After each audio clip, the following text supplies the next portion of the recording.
Hello my dear student, welcome back my YouTube channel. कैसे हो मेरे दोस्तों? उम्मीद करता हूँ बहुत अच्छे होंगे और आपकी पढ़ाई बहुत अच्छे से चल रही होगी। आज के इस वीडियो में हम आपके लेकर आए हूँ क्षेत्र मिति यानी कि मेंसुरेशन। जैसे कि आपका क्षेत्रफल, आयतन, परिमाप के जितने भी महत्वपूर्ण सूत्र हैं वो इस वीडियो में आपको बताऊँगा और याद करने का तरीका भी बताने वाला हूँ। जैसे कि देखो, त्रिभुज हो गया, चतुर्भुज हो गया, वृत्त हो गया, घन हो गया, घनाभ, बेलन, शंख, छिन्नक, गोला, अर्धगोला, जितने भी इसके सूत्र हैं, महत्वपूर्ण सूत्र हैं, सभी इस वीडियो में आपको सूत्र मिल जाएंगे। तो वीडियो को अंत तक ध्यानपूर्वक देखना है। अब तो चलो वीडियो को शुरू करते हैं। चैनल पहली बार है तो लाइक, चैनल को सब्सक्राइब जरूर कर लेना। आपको कॉपी पर अच्छे से नोट कर लेना है ताकि आपको एक दो बार रिवीजन करोगे आसानी से ये सूत्र याद हो जाएंगे, क्योंकि इनके बिना आप एक भी सवाल नहीं लगा सकते हो। तो मैं स्टार्ट करता हूँ। यहाँ पर किस किस के बारे में, क्षेत्रफल, आयतन और परिमाप के जितने भी सूत्र हैं वो यहाँ पर डिस्कस करने वाला हूँ। अब यहाँ पर स्टार्ट करता हूँ। 2D द्विआयामी आकृति, क्षेत्रफल, आयतन। देखो, 2D यानी कि द्विआयामी आकृति क्या होती है, जिनमें सिर्फ हम क्षेत्रफल और परिमाप के सूत्र प्राप्त करेंगे, उन्हें हम क्या कहेंगे? द्विआयामी या आकृति कह सकते हैं या 2D कह सकते हैं। जिसमें त्रिभुज आपका हो गया, जिसमें क्या आपका हो गया, जिसमें आपका त्रिभुज हो गया, चतुर्भुज हो गया, वृत्त हो गया। और आपका 3D मतलब जिनमें आपका आयतन और क्षेत्र, पृष्ठीय क्षेत्रफल आ जाए, उस उन्हें को क्या हम बोलेंगे?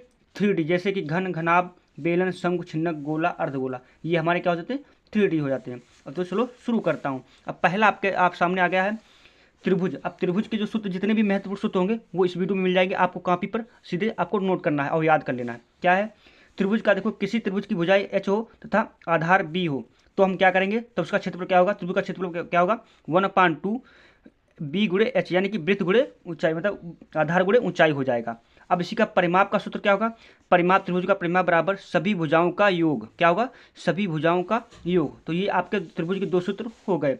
अब आगे मैं बढ़ता हूँ। आगे आपका क्या है? आपको क्या करना है, इसको नोट कर लेना है। आगे आपका आ गया सेकंड नंबर पर समबाहु त्रिभुज। अब समबाहु त्रिभुज क्या होता है, इसके भी जितने सूत्र हैं वो भी लिखाएंगे। समबाहु त्रिभुज का मतलब होता है सभी भुजाएं बराबर होंगी तथा कोण 60 अंश की होंगी, तो उसे हम क्या बोलेंगे? समबाहु। इसकी मैंने परिभाषा भी लिख दी ताकि आपको अच्छे से समझ में आ जाए। जैसे कि यहाँ पर आपको दिखाऊंगा। देखिए, जैसे कि समबाहु त्रिभुज, सभी भुजाएं बराबर। देखो, सभी भुजाएं क्या हैं? बराबर, ए से प्रदर्शित है। और तथा कोण कितने अंश के होने चाहिए? सभी 60 अंश के होने चाहिए। तो उसको हम क्या बोलेंगे? समबाहु, यानी समान भुजाओं वाला। तो इसका क्षेत्रफल क्या होगा? अब किसी कहीं भी पूछता है समबाहु त्रिभुज का क्षेत्रफल, तो क्या बताओगे? √3/4 इंटू ए स्क्वायर, यानी कि भुजा स्क्वायर कह सकते हो। तो समबाहु त्रिभुज का क्षेत्रफल क्या होता है? √3/4 ए स्क्वायर। अब इसी प्रकार से उसका ऊंचाई निकालनी हो समबाहु त्रिभुज की, कैसे निकालोगे? √3/2 ए। ये ए मतलब क्या? हमारी भुजा है। इसी प्रकार से परिमाप, परिमाप का सूत्र क्या होगा? 3a। जो समबाहु त्रिभुज है भाई, ए 3a, उस परिमाप मतलब टोटल कितना हो जाएगा? 3a हो जाएगा ना। तो इस सवाल को भी अच्छे से आपको नोट कर लेना है। इसके बाद मैं आगे बढ़ता हूँ। आगे आपका आ जाता है, इसमें देखिए सारे इंपॉर्टेंट क्वेश्चन जितने भी सूत्र बनेंगे वो मैं यहाँ पर लिखाने वाला हूँ। आगे आपका यहाँ पे देखिए विषमबाहु त्रिभुज। अब विषमबाहु त्रिभुज क्या होता है? सभी भुजाओं की लंबाई असमान होती है, यानी असमान मतलब बराबर नहीं होती हैं, तो हम क्या उसे बोलते हैं? विषमबाहु त्रिभुज बोलते हैं, जिसे हम हीरोन का सूत्र भी कह सकते हैं। क्या सब बोल सकते हैं? हीरोन का सूत्र। जैसे कि देखो, ये हमारा त्रिभुज है, इनकी देखो भुजाएं आपस में बराबर नहीं, ए है, कोई की बी है, किसी की सी, यानी कि मान लो यहाँ पर 5 होगी, यहाँ पर 4 होगी, यहाँ पर 3 होगी, इस प्रकार से। तो हीरोन का सूत्र बोलते हैं। हीरोन के सूत्र से भी सवाल लगाए जाते हैं। क्षेत्रफल का सूत्र क्या होता है इसका? विषमबाहु त्रिभुज का ब्रैकेट में, मतलब रूट में एस, ब्रैकेट में S-A, ब्रैकेट में S-B, ब्रैकेट में S-C होता है। ये क्या होता है? इसका सूत्र होता है, इसे नोट कर लीजिए, याद भी कर लीजिए। जहाँ S क्या है? अर्ध परिमाप है। अब अर्ध परिमाप का सूत्र हमारा क्या होता है? अर्ध परिमाप का सूत्र होता है A+B+C/2। ये अर्ध परिमाप का सूत्र होता है। तो ये बहुत ही इंपॉर्टेंट है, जिसे हम क्या बोलते हैं? हीरोन का सूत्र भी बोलते हैं। क्या बोलते हैं? हीरोन का सूत्र भी बोला जाता है। अब आगे की ओर बढ़ता हूँ। आपको सारे सूत्र नोट करते चलिए, मैं आपको अच्छे से समझाता जाऊँगा। अगला पॉइंट इसमें क्या है? IV मतलब समकोण त्रिभुज। समकोण त्रिभुज क्या होता है? इनमें एक कोण 90 अंश का होता है, यानी कि जो समकोण होता है, एक कोण कितना अंश का होता है? 90 अंश का होता है। अब इससे जितने भी सूत्र बनेंगे वो भी यहाँ पर बताने वाला हूँ। अब देखो, ये समकोण त्रिभुज जिसमें 90 अंश का हो, रेखा जो लंब के रूप में हो उसको क्या होता है? लंब बोलते हैं। तिरछी रेखा को कर्ण बोलते हैं। और आधार बी, वृत्त इससे बोलते हैं। तो देखो, इसका क्षेत्रफल, समकोण त्रिभुज का क्षेत्रफल क्या होता है? 1/2 वृत्त गुणे हाइपरटेनस, यानी कि आपका वृत्त गुणे ऊंचाई हो जाएगा, आधार गुणे ऊंचाई हो जाएगा। इसको क्या बोलेंगे? आधार गुणे, आधार इसको देखो बी है, वृत्त, आधार गुणे ऊंचाई पी है ना, यानी कि यहाँ पर आधार हो जाएगा और यहाँ पर क्या हो जाएगा? ऊंचाई हो जाएगा, ऊंचाई, ये ऊंचाई हो जाएगा। इसी प्रकार से परिमाप क्या होगा? समकोण त्रिभुज का परिमाप P गुणे प्लस H प्लस B, यानी कि तीनों भुजाओं का योग, यानी कि लंबाई आधार प्लस ऊंचाई प्लस कर्ण, ये तीनों भुजाओं का योग क्या होगा, इसका परिमाप निकलेगा। इसके बाद देखो पाइथागोरस प्रमेय की जो प्रमेय भी आपकी बहुत प्रयोग होती है, आपकी class 10th 8th 9th 11th 12th में भी ये पाइथागोरस प्रमेय जरूर लगती है। तो पाइथागोरस प्रमेय क्या होता है, कर्ण का स्क्वायर प्लस लंब का स्क्वायर प्लस आधार का स्क्वायर, ये भी आपका क्या बनता है, इसी समकोण त्रिभुज से ये पाइथागोरस प्रमेय की कारण बनती है। तो इस प्रकार से हमने यहाँ तक आपके करवा दिए। आगे अब बढ़ता हूँ, आगे मैं आप कहाँ बढ़ता हूँ, देखिए आगे आपका आ जाता है चतुर्भुज। अब क्या आ जाता है, चतुर्भुज से जितने सूत्र बनेंगे वो भी यहाँ पे बताने वाला हूँ आपको। चतुर्भुज को यानी क्वाड्रिलेटरल को कहते हैं। अब पहला आपका क्या है, समांतर चतुर्भुज। ऐसा चतुर्भुज जिसकी विपरीत भुजाएं समांतर और बराबर हों उसे क्या बोलते हैं, समांतर चतुर्भुज बोलते हैं। अब इससे बनने वाले सूत्र क्या है वो आपको नोट कर लेना है कॉपी पर। कैसे नोट कर, देखो समांतर चतुर्भुज का क्षेत्रफल बराबर क्या होता है, आधार गुणे ऊंचाई, यानी कि वृत्त गुणे ऊंचाई हो जाएगा। परिमाप बराबर 2a प्लस बी, यानी कि 2a प्लस बी, परिमाप क्या है 2a प्लस बी, यानी कि आधार गुणे ऊंचाई आपका इसे बोल सकते हो। तो इस प्रकार से ये हमारा सूत्र दोनों हो गए। अब यहाँ पर आपका आ जाता है आयत। अब आयत से जितने भी सूत्र बनेंगे वो यहाँ पर लिखाने वाला हूँ। आयत एक समांतर चतुर्भुज जिसकी विपरीत भुजाएं बराबर और सभी कोण 90 अंश के हों। मतलब विपरीत भुजाएं मतलब क्या क्या हो जाएंगी, देखो विपरीत भुजाएं देखो ये क्या हो, आपस में क्या है, ये बराबर हैं, ये आपस में क्या है, बराबर हैं, ये आपस में बराबर हैं। और प्रत्येक कोण कितने अंश का होना चाहिए, 90 अंश का होना चाहिए। उसे क्या बोलेंगे, आयत बोलेंगे। मैंने परिभाषा इसलिए लिखाई दी ताकि आपको कॉन्सेप्ट के साथ आपको अच्छे से समझ में आए। देखो अगर आपको ध्यानपूर्वक लिखते हो तो लिखते रहिए, अच्छे से इनको तैयार कर लेना। अब यहाँ से आपका क्या हो सकता है, मैंने ये परिभाषा इसलिए लिख दी ताकि आपको समझ में अच्छा से आ जाए। आप डायरेक्टली सूत्र भी लिख सकते हो। आयत का क्षेत्रफल क्या होता है, लंबाई गुणे ऊंचाई। आयत का क्षेत्रफल क्या होता है, लंबाई गुणे ऊंचाई, क्योंकि ये हमारी लंबाई हो गई और ये हमारी ऊंचाई हो गई, तो आधार गुणे आपका लंबाई गुणे ऊंचाई हो जाएगा। आयत का परिमाप क्या होता है, 2l प्लस बी, यानी कि 2 लंबाई प्लस चौड़ाई हो जाएगा। आयत का विकर्ण का सूत्र क्या होता, रूट में l square plus b square, यानी कि आपका क्या हो जाएगा, लंबाई स्क्वायर प्लस ऊंचाई स्क्वायर, ये आपका हो जाएगा। अब यहाँ से आपका स्टार्ट होता है वर्ग। क्या स्टार्ट हो जाता है आपका, यहाँ से आपका स्टार्ट होने वाला है वर्ग।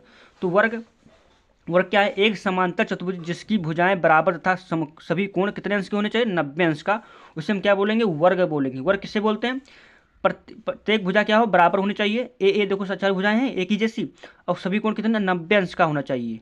तो हमारे क्या हुआ, समकोण वर्ग हो जाएगा। अब इसमें देखो आयत में थोड़ा चेंज है, इसमें क्या है, खाली आमने सामने भुजाएं मतलब विपरीत भुजाएं बराबर हैं, लेकिन इसमें सभी भुजाएं बराबर हैं, तो इसको हम वर्ग बोलेंगे। प्रत्येक कोण 90 अंश का होना चाहिए। अब इससे बनने वाला सूत्र देखो क्या है, वो आपको मैं दिखा देता हूँ, नोट कर लीजिए अच्छे से।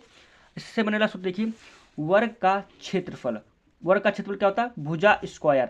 परिमाप का सूत्र क्या होता है, 4 गुणे भुजा हो जाता है। विकर्ण क्या होगा, a गुणे √2, यानी कि भुजा गुणे रूट में 2 हो जाएगा। तो ये विकर्ण या आपका वर्ग के तीनों सूत्र हो गए, तो इनको अच्छे से नोट कर लीजिए, तैयार कर लीजिए। अब यहाँ से आपका आ जाता है, क्या आ जाता है, वृत्त। अब वृत्त से भी आपका सूत्र बनता है, पेपर में क्वेश्चन भी बनते हैं। तो वृत्त का क्षेत्रफल क्या होता है, पाई स्क्वायर। परिधि या परिमाप क्या होता है, 2πr। व्यास क्या होता है, 2r। चाप की लंबाई AB, यानी कि चाप की लंबाई ये हमारी होती है, क्या होती है, ये वाली हमारी क्या है, लंबाई, चाप की लंबाई। तो क्या होगा, 2πr गुणे थीटा 360 हो जाएगा। वृत्तखंड AOB का क्षेत्रफल, यानी इसका पूरा क्षेत्रफल क्या होगा, थीटा 360 पाई स्क्वायर। सारे में क्वेश्चन एक भी, जितना भी हमने किया, जितने क्वेश्चन मिले हम सारे करवा रहा हूँ, एक भी क्वेश्चन छूटा नहीं, इसलिए आपको ध्यानपूर्वक अंत तक वीडियो को देखना और सारे क्वेश्चन को आपको नोट करना है। अब यहाँ से आपका स्टार्ट होता है 3 आयामी आकृतियाँ, 3D जिसे बोलते हैं, क्या बोलते हैं, 3D, पृष्ठीय क्षेत्रफल और आयतन। देखो 3D मतलब 3D को क्या, किन आकृतियों को बोलते हैं, जिसमें सिर्फ हम पृष्ठीय क्षेत्रफल और आयतन का अध्ययन करते हैं या उनके सूत्र प्राप्त करेंगे, वो हमारा क्या होगा, 3D उन्हें बोलते हैं। और देखो आपका जैसे घन में आपका परिमाप होता नहीं, उसमें आयतन होता है, इसलिए उनको क्या बोलते हैं, 3D बोलते हैं। अब देखो पहला स्टार्ट होता है घन।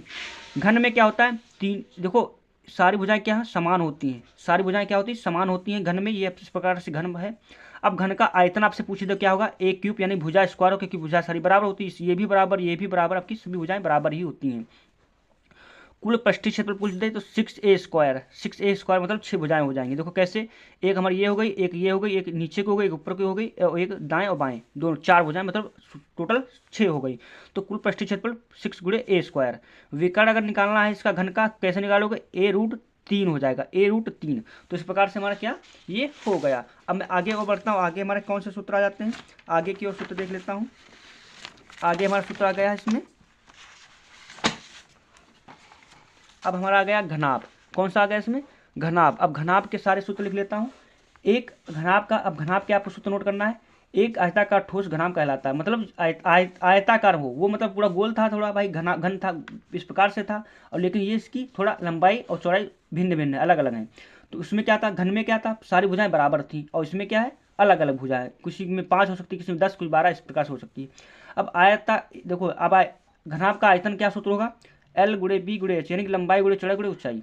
कुल पृष्ठीय क्षेत्रफल का सूत्र क्या होगा, 2 ब्रैकेट में LB plus BH plus LH। ये आपका क्या होगा, कुल पृष्ठीय क्षेत्रफल का सूत्र होगा। यहाँ पर BH होगा और यहाँ पर LH होगा, इस प्रकार से। अब घनाभ का विकर्ण निकालना हो, कैसे निकालोगे, रूट में कर दोगे L² plus B² plus S², यानी कि सारी जो तीनों भुजाएं हैं इनको यहाँ पर हम लिख देंगे इस प्रकार से। तो ये हमारा विकर्ण होगा। सारे आपको ध्यानपूर्वक आपको नोट करना है और वीडियो अंत तक देखना है और उनको याद भी कर लेना है। अब यहाँ से स्टार्ट होता है बेलन। अब बेलन का मतलब बेलन का आयतन, बेलन का आयतन का सूत्र क्या फार्मूला होता है, आधार का क्षेत्रफल गुणे ऊंचाई, यानी कि πr² हो जाता है। क्या हो जाता है, बेलन का आयतन πr²h। अब बेलन का वक्र पृष्ठीय क्षेत्रफल क्या होगा, आधार का परिमाप गुणे ऊंचाई, यानी कि 2πrh। बेलन का वक्र पृष्ठीय क्षेत्रफल क्या है, 2πrh। कुल पृष्ठीय क्षेत्रफल 2πrh प्लस 2πr²। इसको हमने क्या किया, इसमें कॉमन लेकर निकाला तो 2πr plus h plus r, ये आपका फार्मूला हो जाएगा। तो इसको अच्छे से आपको नोट कर लेना है। आगे बढ़ता हूँ, आपका आ जाता है शंकु। शंकु का आयतन क्या होता है, 1/3 πr²h, या 1/2 आधार का क्षेत्रफल गुणे ऊंचाई। आपको क्या करना है, इंग्लिश वाला याद कर लेना है। शंकु का आयतन क्या होता है, 1/3 πr² होता है। शंकु की तिर्यक ऊंचाई क्या हो जाएगी, L बराबर रूट का r² प्लस h²। शंकु का वक्र पृष्ठीय क्षेत्रफल πrl, इसको नोट कर लेना है। कुल पृष्ठीय क्षेत्रफल शंकु का πrl प्लस πr²। ब्रैकेट में इसको आगे हमने क्या किया, πr ब्रैकेट में l प्लस r हमने कॉमन ले लिया। तो इस प्रकार से हमारा ये सूत्र हो गए। मैं आगे बढ़ता हूँ, आपका आ जाता है गोला। अब गोले के जितने भी महत्वपूर्ण सूत्र हैं वो यहाँ पर कराने वाला हूँ। अब गोले का आयतन क्या होता है, 4/3 πr³। गोले का आयतन 4/3 πr³ होता है। कुल पृष्ठीय क्षेत्रफल 4πr² होता है। अब अर्धगोला आ जाता है, क्योंकि अर्धगोला से भी आपके सवाल बनते हैं। तो अर्धगोले का आयतन क्या होता है, 2/3 πr³। देखो यहाँ पर 4 को आधा कर दिया, यहाँ पर उसी अर्धगोला हो गया, मतलब ना इसका आधा, तो 2/3 हो जाएगा, πr³ हो जाएगा, बस खाली 2 चेंज हो गया। अब कुल पृष्ठीय क्षेत्रफल 3πr²। यहाँ पर 4 है तो यहाँ पर 3 कर दिया, बस उतना ही रहने वाला। वक्र पृष्ठीय क्षेत्रफल इसका होता है 2πr²h। इस प्रकार से जितने भी आपके सूत्र थे मैंने करा दिए। अगर वीडियो थोड़ा भी पसंद आया तो लाइक, चैनल को सब्सक्राइब जरूर कर लेना। Thanks for watching this video.